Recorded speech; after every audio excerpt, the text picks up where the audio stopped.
اور وہ ہے بھائیو، اب یہ کڑوی باتیں ہیں، خصوصاً ہمارے جو اہل حدیث مکتبہ فکر کے بھائی ہیں ان کے لیے۔ سورۃ الاعراف کی آیت نمبر 204، بسم اللہ الرحمن الرحیم، جو آج ہمارا درس تھا جس پہ وَإِذَا قُرِئَ الْقُرْآنُ فَاسْتَمِعُوا لَهُ وَأَنصِتُوا لَعَلَّكُمْ تُرْحَمُونَ، اور جب القرآن پڑھا جائے تو اسے متوجہ ہو کر سنا کرو اور خاموشی اختیار کرو تاکہ تم پر رحم کیا جائے۔ تو تعویل عام کے اعتبار سے یہ آیت واقعی ہی ہر اس جگہ پر لاگو ہوگی جہاں قرآن پڑھا جا رہا ہوگا، چاہے نماز میں ہوگا یا نماز کے باہر۔ اور یہ میرا اپنا فتویٰ نہیں بلکہ پوری امت کا، محدثین کا اجماع ہے اس بات کے اوپر، اہل سنت کا، اہل تشیع کا، دونوں کا اجماع ہے۔ اور اس میں یہ جو جعلی باتیں جی یہ مکی آیت تھی جی، وہ نماز تو مدینے میں فرض ہوئی، اور بھائی چاہے مکی تھی یا مدنی تھی اس سے تو فرق ہی نہیں پڑتا، یہ تو وہی بات ہے کہ جی یہ آیتیں بتوں کے بارے میں، یہ ادھر نہیں لگ سکتی، یہ وہی لیم ایکسکیوزز، لنگڑے قسم کے ایکسکیوز، لیم ایکسکیوزز، اور یہ دونوں طرف سے ہیں، ادھر سے بھی ہے، یہ کہتے ہیں مکی آیت ہے، وہ کہتے ہیں جناب دیکھیں نا جی قرآن میں حکم ہے قرآن سنو، تو ہم اس لیے فاتحہ نہیں پڑھتے کہ امام کو سن رہے ہوتے ہیں، تو بھائی عشاء کی آخری 2 رکعتوں میں اور مغرب کی آخری رکعت میں اور ظہر اور عصر میں اس وقت تم کون سا قرآن سن رہے ہوتے ہو؟ اس وقت کیا تکلیف ہوتی ہے؟ اس وقت کیوں نہیں سورۃ الفاتحہ پڑھتے؟ تو وہ بھی جعلی بات کر رہے ہوتے ہیں، تو جعلی بات پکڑی جاتی ہے، ادھر بھی جعلی بات ادھر بھی جعلی بات حنفیوں کی طرف سے، وہ جی قرآن میں آیا قرآن پڑھا جائے خاموشی سے سنو، بھائی عشاء کی آخری 2 رکعتوں میں اونچی آواز سے پڑھا جا رہا ہوتا ہے تو اس میں آپ کیوں پھر نہیں پڑھتے؟ ضد پہ اڑے ہوئے ہو۔ تو یہ سارے ہیں لیم ایکسکیوزز دونوں طرف سے۔ بہرحال یہاں پر میں کچھ باتیں عرض کر دوں اسی حوالے سے، کچھ انٹرسٹنگ باتیں۔ اب چونکہ میں خود بھی 31 سال تک بریلوی رہا ہوں، حنفی رہا ہوں، مجھے یہ معاملات بالکل کلیئر ہیں کہ یہ بات بالکل لاجیکل ہے، عام فطرت پہ جو مسلمان پیدا ہوتا ہے، چاہے بریلوی ہو، دیوبندی ہو، اہل حدیث ہو، اہل تشیع کے ہاں، ظہر اور عصر کی نمازوں میں ساری رکعتوں میں وہ سورۃ الفاتحہ پڑھتا ہے، اور عشاء کی آخری 2 رکعتوں میں اور مغرب کی آخری رکعت میں بھی پڑھتا ہے، جب تک مولوی اس کو پٹی نہ پڑھاتے۔ ہم خود بھی پڑھتے تھے، مطلب ہمارا دماغ ہی نہیں تھا کام کرتا کہ یار یہ کس طرح ہو سکتا ہے کہ بھئی اب میں زور میں وہ اپنی 4 دکانوں کا حساب کرتا رہوں 4 رکعتوں کے اندر، کہ میں منہ بند کر کے، اور آپ کی تو نماز ہی بڑی لمبی ہوتی تھی، تو پہلی 2 رکعتوں میں تو صحابہ کرام کہتے ہیں، وہ جابر بن عبداللہ کا میں نے بیان کیا 843 نمبر سنن ابن ماجہ کی، کہ ہم زور اثر کی پہلی 2 رکعتوں میں 7 سورتیں بھی پڑھا کرتے تھے، یعنی جب تک آپ صلی اللہ علیہ وسلم رکوع میں نہیں جاتے تھے ہم قرآن پڑھتے رہتے تھے۔ بالکل لاجیکل بات ہے۔ تو مولوی جب تک پٹی نہ پڑھائے، ابھی بھی آپ اگر دیکھ لیں تو ہمارے حنفی بھائیوں کی یعنی دیوبند اور بریلویوں کی اکثریت زور و اثر کی نماز میں سورہ فاتحہ پڑھتی ہے، اور عشاء کی آخری 2 رکعتوں اور مغرب کی آخری رکعت میں پڑھتی ہے۔ ان بیچاروں کو تو پتہ ہی نہیں ہے کہ یہ بھی کوئی بیچ میں مصیبت ہے، اور یہ تو وہ مصیبت ہے جو ان کو پتہ نہیں، اس سے مضحکہ خیز مصیبت میں آپ کو بتاؤں جو اس سے بھی خطرناک ہے، جو فقہ حنفی کی ساری کتابوں میں لکھی ہوئی ہے۔ اور یہ لطیفہ سنائے بغیر یہ درس مکمل نہیں تھا، اور اللہ نے بڑی مدد کی میری کہ مجھے بڑی پرانی باتیں یاد آنا شروع ہو گئیں جب یہ لیکچر میں نے تیار کیا، کہ 3-4 ہفتے لگائے میں نے اس پہ کمپیریٹو اسٹڈی پہ۔ وہ بات کیا یاد آئی، فقہ حنفی کی ساری کتابوں میں، چاہے وہ عربی میں ہو یا اردو میں ہو، بار شریعت کھول لیں، بہشتی زیور کھول لیں، فتاوی علمگیری کھول لیں، در مختار کھول لیں، اس پہ فتاوی شامی رد المختار کھول لیں، اس میں یہ بات لکھی ہوئی ہے بھائیوں کہ اگر کوئی مقیم مسافر کے پیچھے نماز پڑھے تو مسافر تو 2 فرض پڑھ کے سلام پھیر دے گا نا، تو کہتے ہیں مقیم نے پڑھنی ہے 4، امام تو فارغ ہو گیا، تو مقیم جب آخری 2 رکعتوں میں کھڑا ہوگا نا تو خاموشی سے وہ اپنا قیام کرے گا۔ امام صاحب بیچارے جوتیاں پا کے کاٹ جا چکے ہیں، وہ کہنا نہیں وہ چونکہ امام کے پیچھے ہی شمار ہے۔ اب مجھے بتاؤ یہ دنیا کی کس ڈکشنری میں وہ امام کے پیچھے شمار ہوگا؟ امام نے تو سلام پھیر دیا اور نماز مکمل کر چکا ہے۔ وہ کہتے ہیں نہیں، چونکہ وہ تکبیر اولیٰ سے امام کے ساتھ شامل ہوا تھا تو امام کی قرات مقتدی کے لیے کافی ہے، لیکن بھائی جی امام قرات کر ہی نہیں رہا تیسری 4تھی رکعت میں۔ وہ کہتے ہیں نہیں، یہ ہمارے بزرگوں نے مسئلہ بتایا ہے کہ مقیم جو ہے مسافر کے پیچھے آخری 2 رکعتوں میں خاموشی سے اندازہ کر لے کہ کتنی دیر میں فاتحہ پڑھی جاتی ہے، اتنا اندازہ وہ خاموشی سے کھڑا رہے اور پھر رکوع میں جائے۔ اس سے کسی کی بدنیتی اور شیطان کا حملہ اس بندے پہ چیک ہو جاتا ہے کہ یہ اب دنیا کی کس عدالت میں یہ مقدمہ پیش کیا جا سکتا ہے. میرا خیال ہے یہ بات ان کی عوام کو پتہ چل جائے نا تو وہ بھی ان کو لتر مارے کہ خدا کے لیے یہ کیا بزرگ ہمارے ساتھ کر کے گئے ہیں. یعنی کہ ان کی عقل بھی کام نہیں کرتی تھی کہ جنہوں نے یہ مسئلے لکھے ہیں کہ امام صاحب جا چکے ہیں. چلو پہلے تو تھا کہ 4 رکعتوں میں امام پڑھ رہے آگے, اب تو امام پڑھ ہی کوئی نہیں رہا, وہ تو سلام پھیر کے فارغ ہو چکا ہے, مسافر امام ہے, اور پیچھے آپ پھر بھی خاموشی اختیار کریں. وَلِعَوْذُ بِاللَّهِ تَعَالَى. بس دعا کریں گے کسی کا گیئر الٹا نہ لگے, ورنہ جو ایکسیلیٹر پہ پاؤں رکھے گا گاڑی اتنی پیچھے جائے گی. اب یہ گیئر الٹا لگ چکا ہوا اصل میں, تو جتنا ایکسیلیٹر دبائیں گے گاڑی آگے نہیں جانی, پیچھے ہی جانی ہے. اسی طریقے سے ہم خود بھی بریلوی رہے 31 سال تک, جو بند میں بھی عرصہ گزرا, اس وقت بھی الحمدللہ میری یہ عادت تھی کہ فجر کی نماز میں اگر میں مسجد میں پہنچوں اور امام نے نماز شروع کر لی ہو تو میں کبھی سنتے نہیں پیچھے پڑتا تھا. میری عقل ہی نہیں مانتی تھی کہ فرض نماز کھڑی ہے اور میں پیچھے جو ہے وہ اپنا کام شروع کر دوں.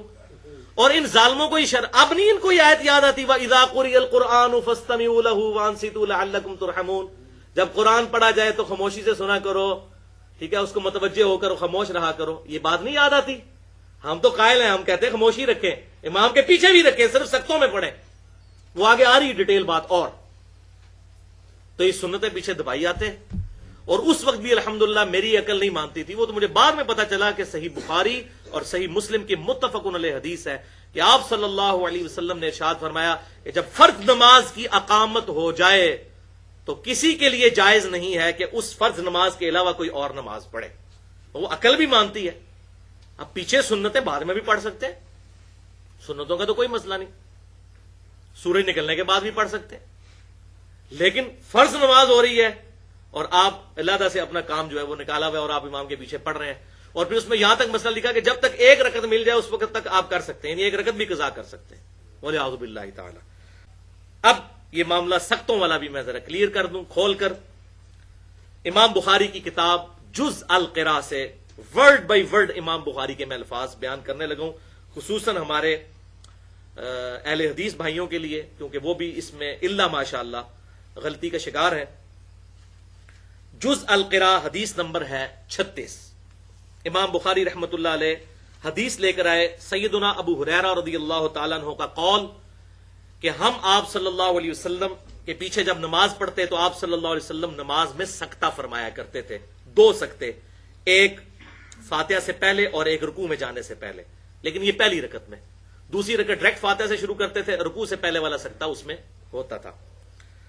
تو اب امام بخاری کے ذرا کامنٹ سنیں اسی حدیث نمبر 36 کے تحت. وہ کہتے ہیں ابو سلمہ بن عبد الرحمن تابعی, میمون بن مہران تابعی اور سعید بن جبیر تابعی رحمہم اللہ اجمعین. سعید ابن جبیر کے تو کیا کہنے, الحمدللہ شیعان علی میں سے تھے اور مخالفین بنو امیہ تھے, اور یہ وہی ہیں جن کو حجاج ابن یوسف نے اپنے دربار میں قتل کروایا تھا.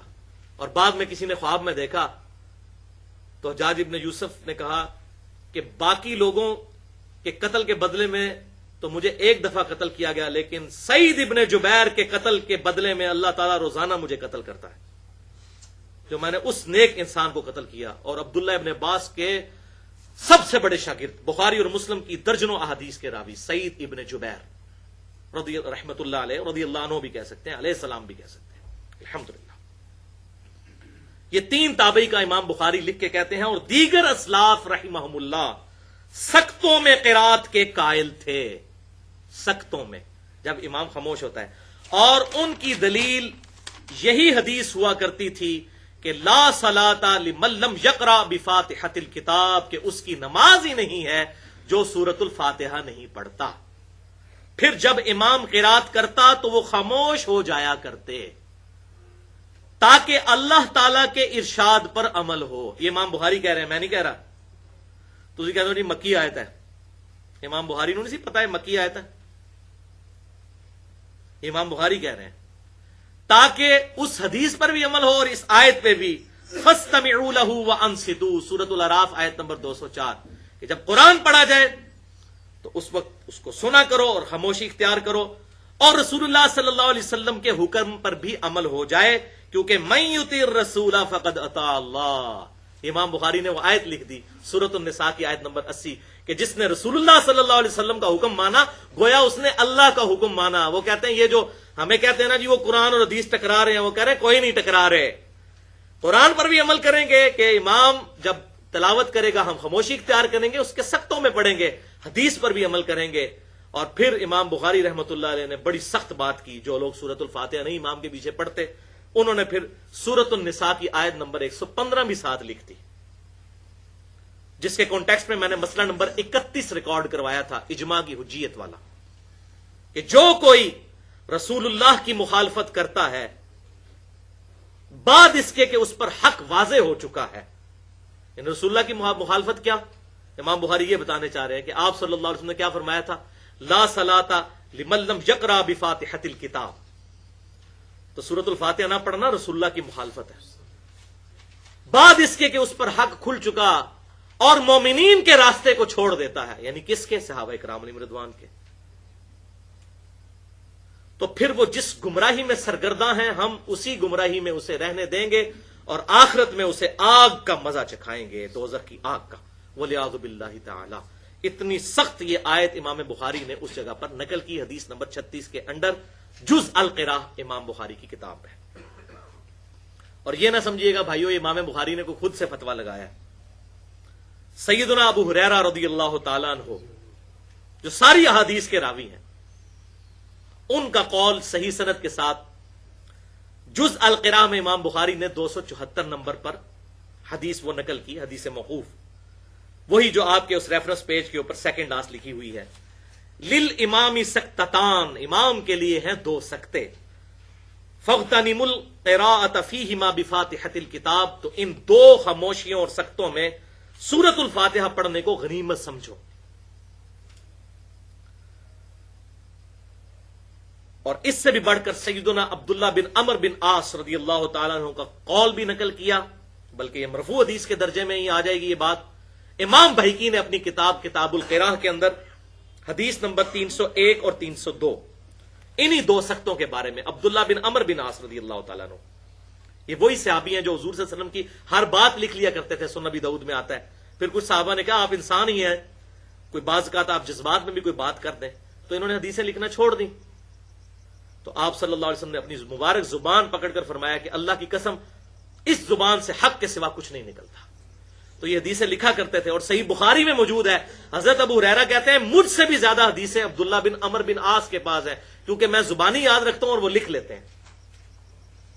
اور انہی کا وہ صحیفہ صادقہ بھی موجود ہے جس کے قلمی نسخے بھی مل چکے ہوئے ہیں. عبداللہ بن عمر بن عاص رضی اللہ تعالیٰ عنہما. تو کتاب القراء امام بہقی کی 301 اور 302 نمبر حدیث وہ کہتے ہیں کہ جب آپ صلی اللہ علیہ وسلم سکتہ کرتے تو ہم آپ صلی اللہ علیہ وسلم کے پیچھے سورۃ الفاتحہ پڑھا کرتے. پھر آپ صلی اللہ علیہ وسلم جب قرات شروع کرتے تو ہم خاموشی اختیار کر لیتے. اس کے بعد جب آپ صلی اللہ علیہ وسلم خاموش ہو جاتے یعنی دوسرا سکتہ کرتے تو پھر ہم قرات کرتے، یعنی ہم سے مراد جو بعد میں شامل ہوئے ہوتے. اور کیوں کرتے؟ ساتھ ہی اسی حدیث میں آتا ہے عبداللہ بن عمر بن عاص کہتے ہیں کہ آپ صلی اللہ علیہ وسلم ہم سے فرمایا کرتے تھے کہ ہر وہ نماز جس میں سورۃ الفاتحہ نہ پڑھی جائے وہ ناقص ہے، اس لیے ہم نماز میں سورہ فاتحہ بھی سکتوں میں پڑھا کرتے تھے. الحمدللہ بھائیو بالکل حق واضح ہو گیا. خود ہی فیصلہ کریں کہ سیف سائیڈ کون سی ہے. اور یہاں پر میں فتویٰ نہیں لگاتا، لیکن یہ حدیث میرے امام کا تقاضا ہے، میں ضرور بیان کروں. سنن ابی داؤد میں انٹرنیشنل نمبرنگ کے مطابق 866 اور سنن ابن ماجہ میں 1426 اور مسند امام احمد میں موجود ہے، المستدرک للحاکم میں موجود ہے. امام ذہبی نے بھی موافقت کی ہے کہ آپ صلی اللہ علیہ وسلم نے ارشاد فرمایا قیامت کے دن سب سے پہلا سوال نماز کے بارے میں ہوگا. جس کی نماز درست نکل آئی اس کے اگلے سارے معاملات آسان ہوتے چلے جائیں گے، اور جس کی نماز درست نہ نکلی لا صلاۃ لمن لم یقرأ بفاتحۃ الکتاب، جس کی نماز درست نہ نکلی، ناقص نکلی، تو اس کے سارے معاملات آگے مشکل در مشکل ہوتے جائیں گے اور ذلت اور رسوائی اس کا انجام ہوگا. وَلِعَاذُ بِاللَّهِ تَعَالَى.